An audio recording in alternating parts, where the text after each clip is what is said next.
Hello, welcome to Digital Learning. I'm Connie Kolosey, the Director of Media, Text, and Digital Learning. And on our episode today, I have with me Sarah Truelson. Hi, Connie. Hi, Sarah, who works with me in the Digital Learning Office. And we're going to be talking about a recent visit that I had to Kings Highway Elementary School and their use of a program called Nearpod. And so, Sarah, let's start with give us a little bit of history about Kings Highway, and let's include Gulf Beaches because they're in a similar situation. And what's unique about these two schools? These two schools started a couple years ago, so they're still pretty new.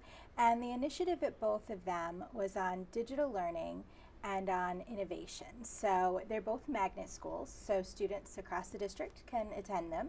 So we have lots of neighborhood students that go to Kings Highway and some neighborhood students that go to Gulf Beaches, but we also have students from across the district that also choose to attend. The kind of cool thing about both of them is they have a big focus on the use of the iPad. So it's one-to-one school, and each student has an iPad when they start, right from kindergarten all the way through 5th grade. And the other neat thing that they're starting to do is a lot of project-based learning. So their students get involved in projects and in all sorts of different things to kind of discover the world and be creative and kind of do some level up in their thinking. So you've been a part of this department for a while, yes. Longer than me, and so you were here at the inception of these ideas. And I know that my predecessor, Pat Lusher, helped the thinking that formed these. So tell us a little bit about how it's evolved and, from the beginning till now. Yeah. Well, when you bring together a group of teachers, and what was exciting is Kings and Gulf both got, the best of the best. So they got teachers that were excited about trying something different and trying something where you're using technology for a lot of the day. And many of them came from schools where they didn't have that. They didn't have that access to have every student have some sort of device where they can go online or do things all the time. So we started off with lots of trainings over the summer and little summer ed camps where we came together and focused on creative ways that they could use those iPads. But truthfully, right at the beginning it was, how do I even use this thing? How do I turn it on? How do I get my students using it? We had to really sit down and think about all of the procedures of sending them home. And what was kind of cool is those students at both schools took those iPads home on the first day of school, wow. The very first year of the program. So there was lots of back end getting cases and covers and making sure they were assigned to the students the right way and they were working, and it went beautifully. And so they've had them to have at school and take home. Those kindergartners, who are probably now in 3rd or 4th grade, they've had them every single year of their elementary career. As we've kind of gone through the process with the school, we've kind of been looking at what's the best way to use these iPads and to use them for more than just going on to practice phonics or going on to practice, iStation or ST Math, which are great uses for them, but we really wanted to push the envelope a little bit with these two schools. So we've talked a lot about how they can use them as devices for creating movies, using them for students to create their own books and publish them, creating them for portfolios, and we've gone through lots of different programs to see what's the best fit for our little learners to be able to do these things. And Nearpod kind of has come along towards the beginning of what we've been doing when we kind of discovered it in some schools around the district that have maybe classrooms that have iPads, and we saw this awesome program and immediately thought, oh my gosh, this is the program we need to have at Kings and at Gulf Beaches. So we started to bring that to them. So when I visited Kings, I had a chance to talk with the principal, Garen Boyd. So let's tune in and hear what she had to say about her experience. We are a magnet school for digital learning, and we have one-to-one correspondence for our iPads. So every one of our students except pre-K gets to take home an iPad every single day and use the iPad during the day. We use it for differentiation and for instructional tools. So it's used a little bit for students being able to do things on their own during independent time, which is the differentiation, but also teachers use it a lot for reflector and Nearpod, all kinds of things. So it's exciting. The advantages are obvious because engagement is extremely high. with the one-to-one correspondence. The challenges have been starting a school without a curriculum written for this, and so our team have just worked together with district people and come up with what's going to work well for our teachers, and growing the teachers in regards to like how to build things in, like developing rigor and differentiation and things like that into using the use of the iPads. As far as like being able to put kids on ST Math and the things that everybody gets, it makes it a lot easier. The biggest challenge is when technology doesn't work. The teachers have had to learn to plan for when technology doesn't work. And that happens more often than you would think. Another advantage, which we are working out the kinks now, is being able to do some of our district-wide testing like maps and things like that on our iPads, which our students are much more familiar with the iPads than they are, especially in the primary grades, going to the computer lab and using the mouse and the desktop. So that is an advantage and a disadvantage all in one. So technology is wonderful when it works, and that's what our teachers tell our kids all the time. So Mrs. Boyd, principal at Kings Highway, just kind of shared some of the fun and challenges and opportunities that they're experiencing. And we did have a chance to actually see Nearpod in action and the iPads in action in a few of her classrooms. Let's take a look at a first grade classroom that we visited. In this classroom, students are using the Draw It feature to demonstrate their understanding of a topic.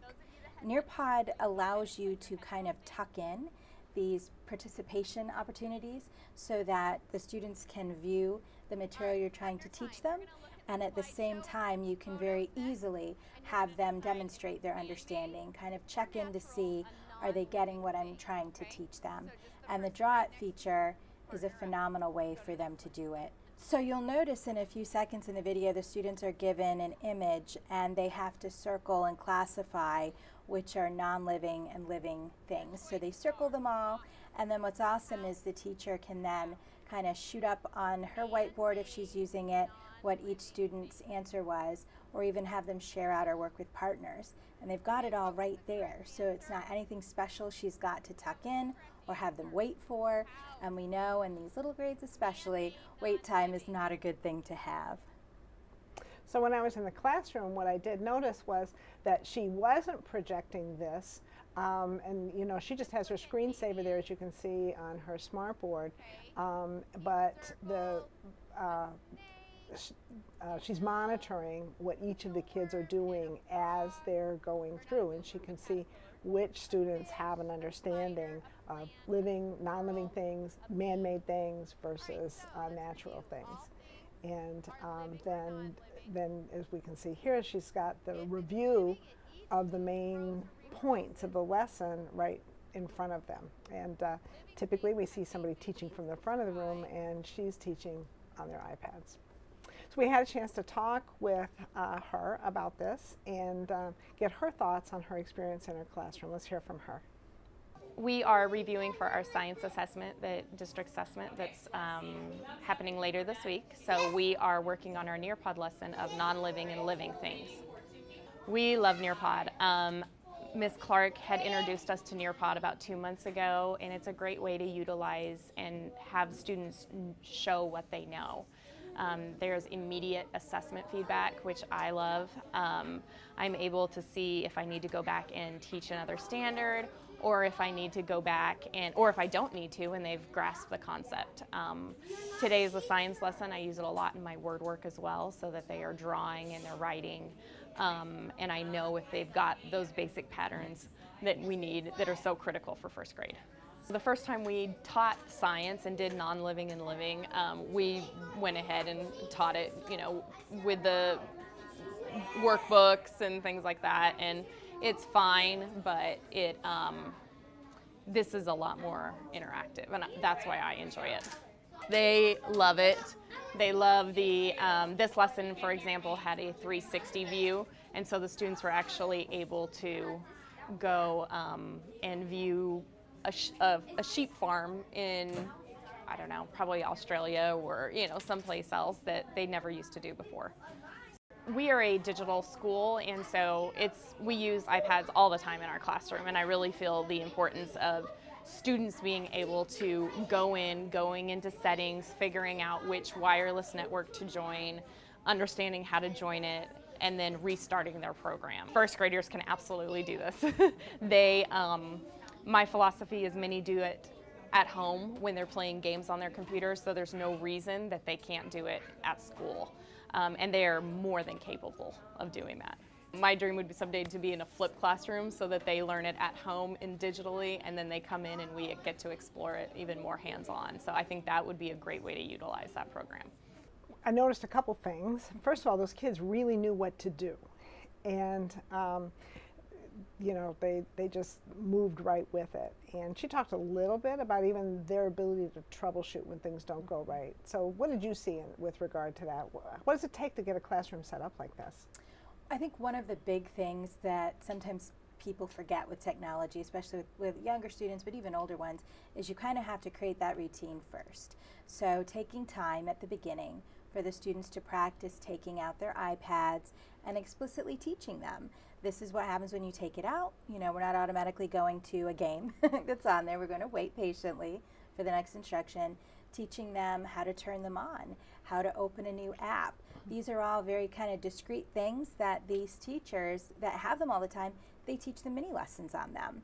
You know, you can kind of tuck some of that into the lessons that you're already doing, but you really do, you know, if you want it to go as nice as it does in her room, you have to explicitly show them how, and you have to practice and give them times when it's not directly related to that instruction that they're going to do or something they're going to get a grade for.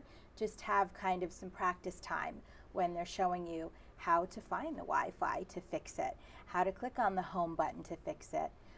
I've seen some classrooms, and especially at Kings and Golf, where they'll have older ambassadors. So they'll have those students in 4th or 5th grade come down and help to kind of side-by-side coach or teach the students how to use certain apps that they've become experts at.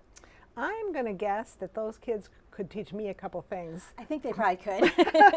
They just know. Yeah, they know, and they work with it all the time. Yeah. But then again, you make a great point. There's certain things that we expect kids to know, and sometimes we forget to teach them those things. Exactly. But clearly, this teacher has done a great job with that. Yes. We're discussing today a recent visit that I took to Kings Highway Elementary School, and we visited several classrooms. In the first clip of this program, we looked in a 1st grade classroom, and now we're going to visit a 3rd grade classroom. So one of the things that happened, Sarah, when we were there, which was unfortunate, I mean, here's this teacher, we're there, we're visiting, we're going to film, and we're going to watch our kids do Nearpod, and there was an unexpected disruption to the Wi-Fi. Oh, no. A worker actually unplugged it, and so the good news was that was a simple fix once Yes, it's always a good thing. discovered it. But I think that one of the themes that I'm hearing through this visit is teaching the kids to roll with it, and then the teachers always having a backup plan. I'm curious about with Nearpod, when they do these lessons and they create these lessons, how do the kids know where to go? How does that happen? Well, there's kind of two things. So if they're on an iPad, like our Kings Highway kiddos are, then they can get an app. So there's an actual Nearpod app on their iPads. So all they have to do is find the Nearpod app. And then I'm going to pop up here on our browser. When a teacher starts a lesson, they get a code. And all they have to do is share that simple code with their students. And it's amazing. The kids are so good at this. They just quickly put the code in, and they're taken directly into that lesson. Is this code case sensitive? No, it doesn't care. So as long as they can get those letters in, that's all that matters. I was in a kindergarten class, and getting the idea of the shift key for the Yes. capital letters It's went hard. from kids that might not know capital letters. So that's good. This is not. Nope, they just need to type it in. And then it asks for their names, so then the students put in their names. So it's another thing the teacher has to kind of teach them, that we put our name in and not our favorite Disney character's name in there. but the kids are pretty good at that. They want credit for their thoughts and their thinking. The other kind of cool thing about this program is once you start the lesson, if you have a student that comes in kind of late, or they're not right there at the beginning of the lesson, that code is presented throughout the lesson. So I'm pointing to the upper left-hand corner of the screen here, and you'll notice it's there all the time. So the kiddo could come in and take a look at their partner's iPad and type it in and get Absolutely. started. Nice. So it's kind of cool because it's not one that, well, once you start it, you can't join it at any time. The kids can join, whenever, and hop right in. So it doesn't disturb things, doesn't disrupt things. It's kind of nice. So Miss Everett is a third grade teacher. Let's take a look at what they were doing when we got doing it.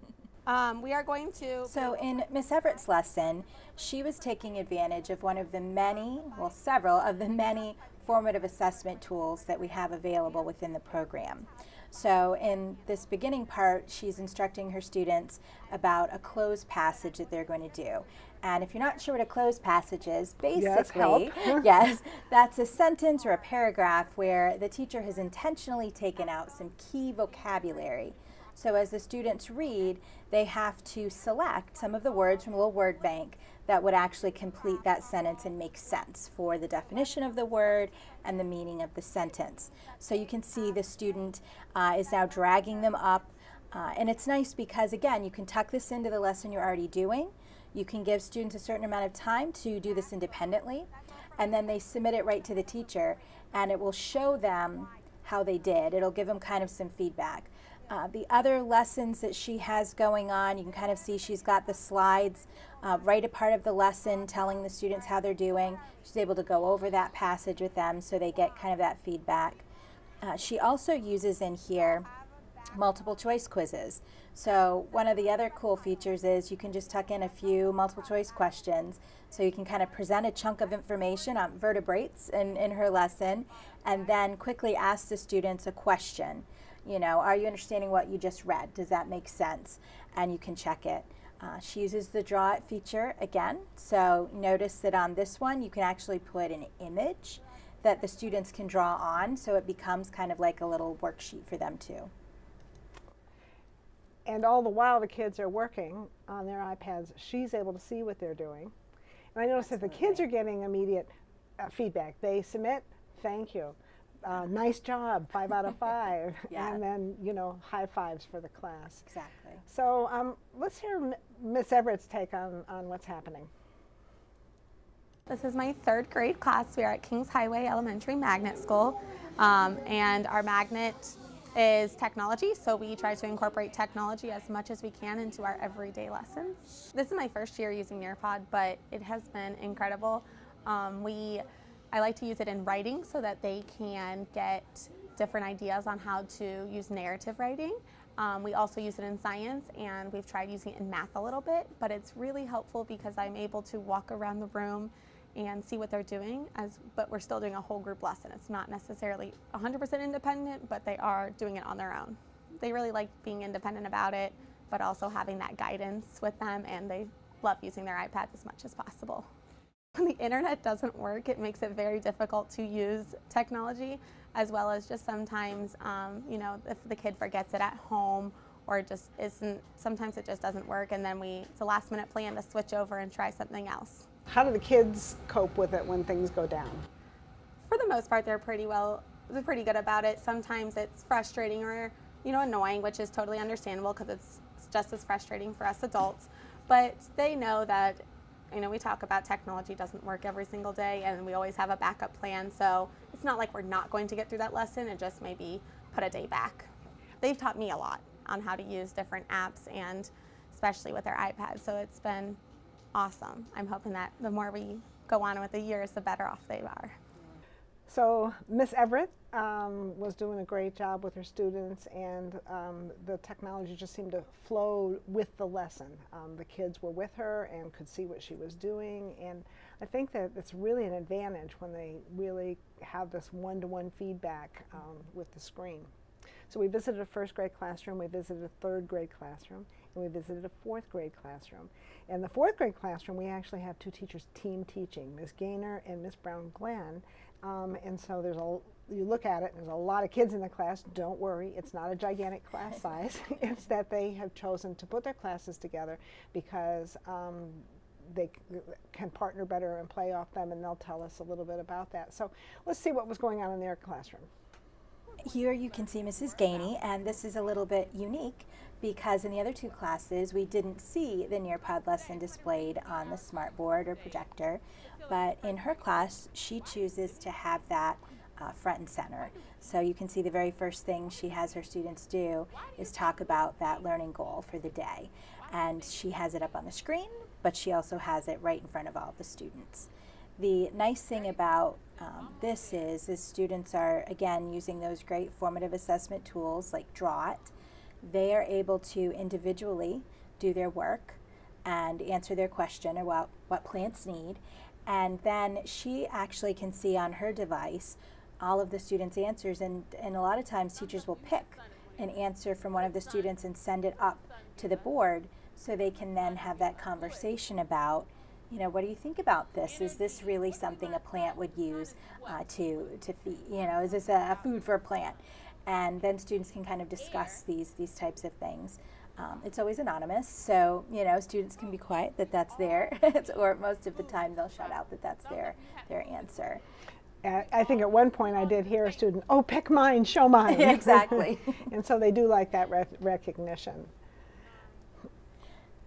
Now, the cool thing about this as well, any work that students are submitting to Nearpod, if the teacher is in the middle of teaching, getting those great things, they're not necessarily jotting down how the students are doing or how they're answering. The program is actually keeping track of that for them. So any of the draw-its, any of the multiple choice questions, any of those things that these students are inputting into that system, she can then go in later and get a report of that session in Nearpod and how students worked. So she could actually then use that. And she's not taking home stacks of papers to grade. Exactly, which is beautiful. Take her laptop home, log into Nearpod, and she's got her work right there. Yep. So we did have a chance to talk with each of these teachers and get their take on what's happening at Kings Highway. Let's hear what they had to say. Before this summer when Ms. Clark came to teach us about it, I had no idea what it was. I was very excited because it gave you, I like the immediate data. So when we do the live lessons and the polls and the quizzes, it immediately sends you the data. So we use it at least 2 or 3 times a week. So when you use it, are you using lessons that you develop or lessons that are already in Nearpod? Most of them I use that are pre-developed, but I modify them. But most of them are the ones that I find and then just tweak to meet what I'm teaching. They enjoy it because I use it on the smartboard and their iPads at the same time. So they can all sit on the smartboard and interact with it on their iPads. And they really enjoy when we do it Nearpod. So how would a teacher that didn't have one-to-one be able to utilize Nearpod? You can still use the live lessons where you can just put it on the smartboard. So the kids don't have to, if I'm doing a live lesson in teacher pace, my students don't have to have their iPad. I can do it all on the smartboard. And then maybe they could use whiteboards if they want to do the other pieces. But it can be used with one-to-one iPads or computers or just a whole group digital lesson. Now, are your kids able to access Nearpod from home? Yes. All right, and so how do you utilize that feature? We haven't used it at home, but they can, if I give them a code, they can use the student-paced lessons at home. One of the things I noticed that she talked about was when Miss Clark came this summer.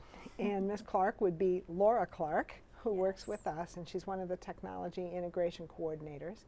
And hers is, by the way, a referendum-funded position. Yes. And so this is an example of how our integration technology coordinators are going into classrooms and having a major impact on how teaching and learning is occurring in the classroom. So I just want to say that.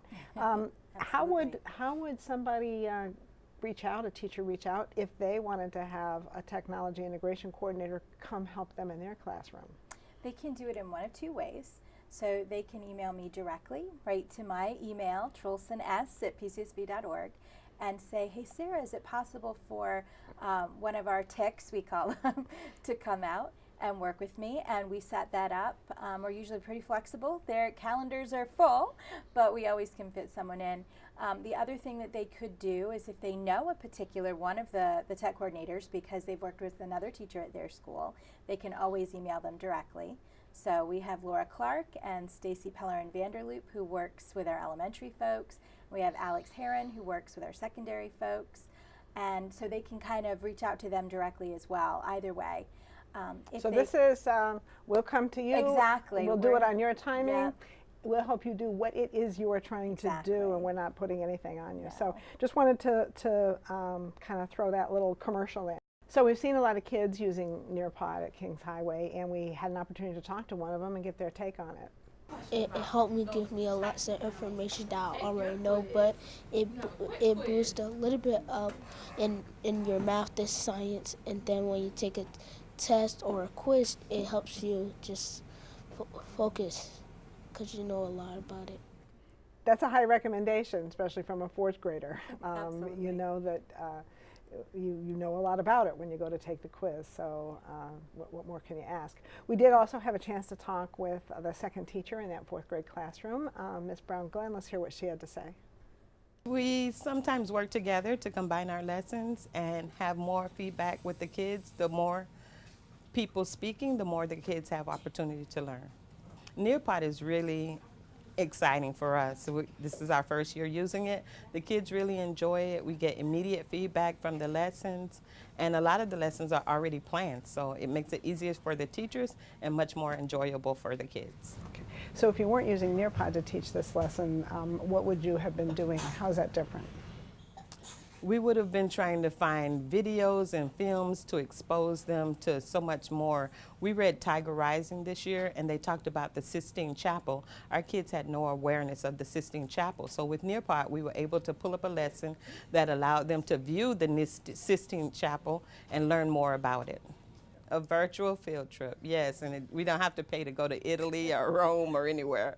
So they're visiting the Sistine Chapel from their classroom. Exactly. Exactly. It's perfect. So someone watching this might wonder, how can I learn more about Nearpod? How can I get a hold of Nearpod? How do people access Nearpod?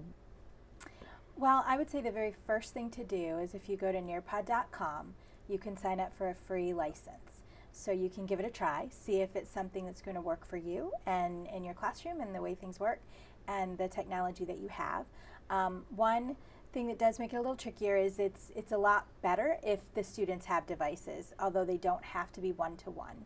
So if you've got some devices to work with, try with that free account, and if you use it quite a bit and you get excited about it, send me an email and I'll send Laura out and she can talk to you about whether or not one of our big licenses is something that would help you out further as well. So again, this is a referendum-funded project, and we don't just want to go out and buy a bunch of licenses that aren't going to be used. Exactly. And we actually monitor who's using. And we've said, hey, you have a license and you're not using it, we'll take that back, please.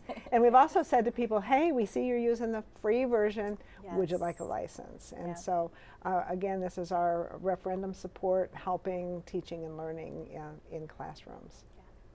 Thank you for joining us today as we were learning more about Nearpod and our visit to Kings Highway, and hope that you'll stay tuned for future episodes.